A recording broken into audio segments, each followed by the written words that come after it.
buli lukya ebintu byongera kuba bibi eri President Museveni.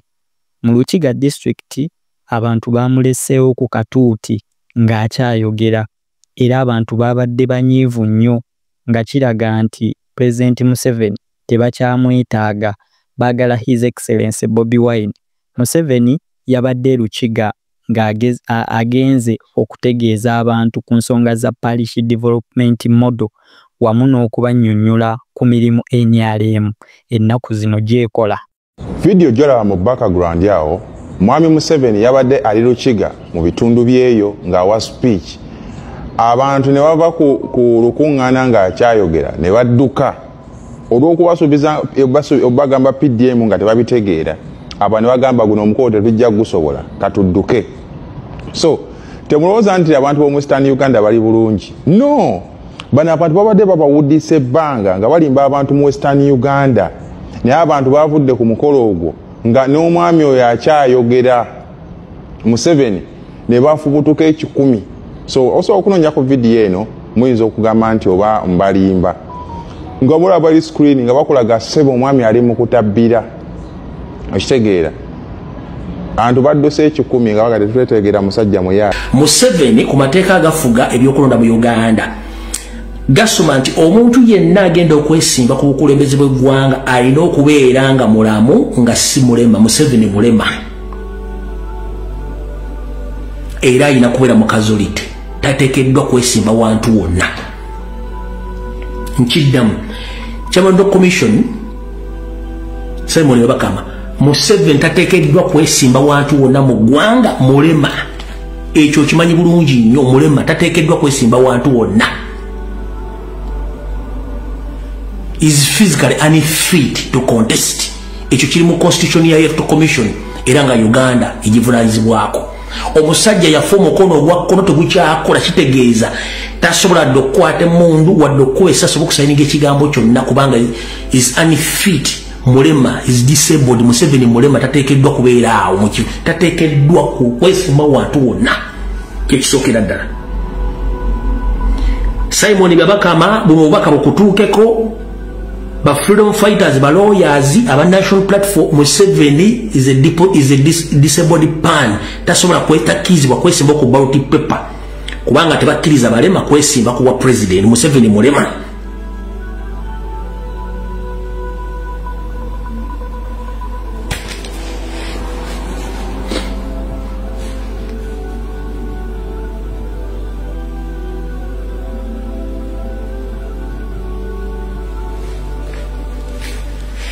Mukitegedde bulungi.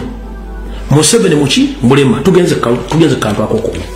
Alina kubeera mu kazolite, tateekeddwa kwesimba wantu wonna kuba mulema. Tugenze ku kyokubiri.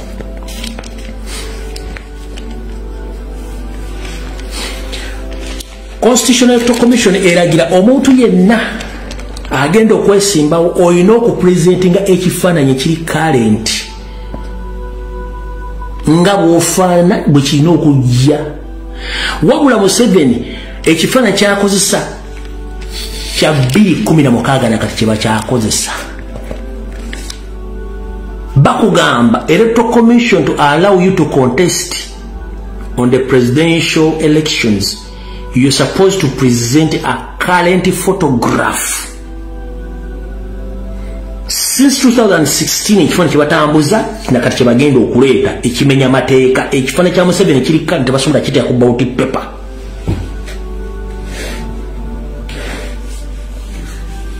Ono bwe twetaaga ono mulage eggwanga n'abantu oyo ate nze sagala kubeera obulungi abantu bange Katonda beyantereza okukulembera ne babeera mu bwavu. Few moments later, you wake up sometimes and feel, you know what, this is too much for me. This is too much. You don't feel appreciated enough. Well, it doesn't matter because I'm working for myself. I'm not working for other people. I'm working for my grandchildren, for my children.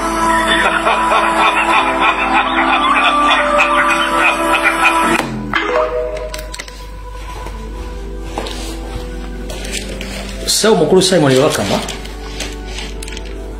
Ekifana kya 2016 si kitu twataga ekifana kiri kale tinga amateeka bwe gasoma. Baro yatubasubira ku challenging ebintu bino mu court ekiddako ekyokusatu.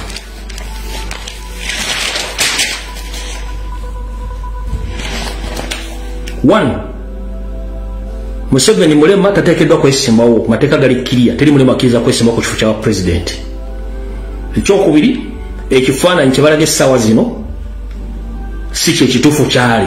Bali abantu babiri, oli ku 2016 mulala nnyo n'oli current mulala nnyo. Ng'ate etteeka lisoma olina okupresentinga current photograph gyabateeka ku ballot paper. Ekyo kiwere tugenze ku kirala.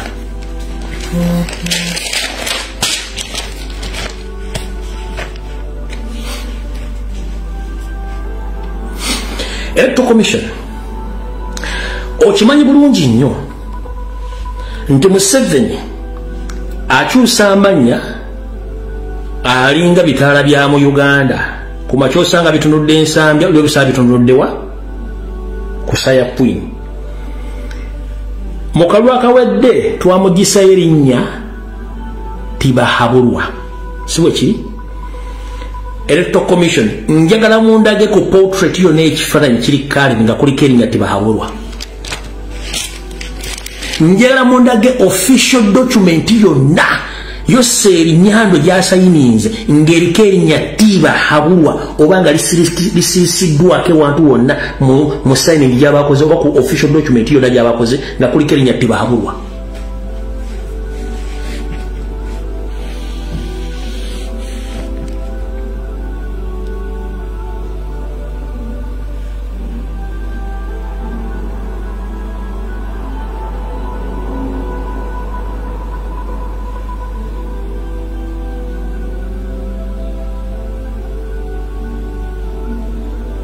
Electoral Commission chairman byabakama twagala otunyonyere omusajja omuwadisa Tibahabulwa mu mukalu ka 2010 erinnya lye Tibahabulwa libaleetere pya kati twagala kubabuuza okuva mu 2006 ani abadde afuga eggwanga Uganda okutuuka mu 2020 tuzo babuuza who is Museveni, who is Kaguta. Kadinalese lya Nyando leo temunalyogerako tanalyogerako. Twagala qualifications nazo zijje ku meza tukoyo tubuzaabuza. Twagala babuuza gwe mwawandiisa luli Yoseri Tibahabulwa, uzi Yoseri Tibahabulwa.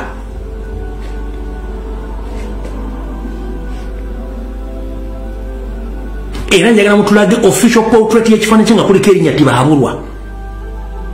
Oba any official signed document nga kuliko ennyukuta esirise ya T ng'eraga nti ye Tibahabulwa.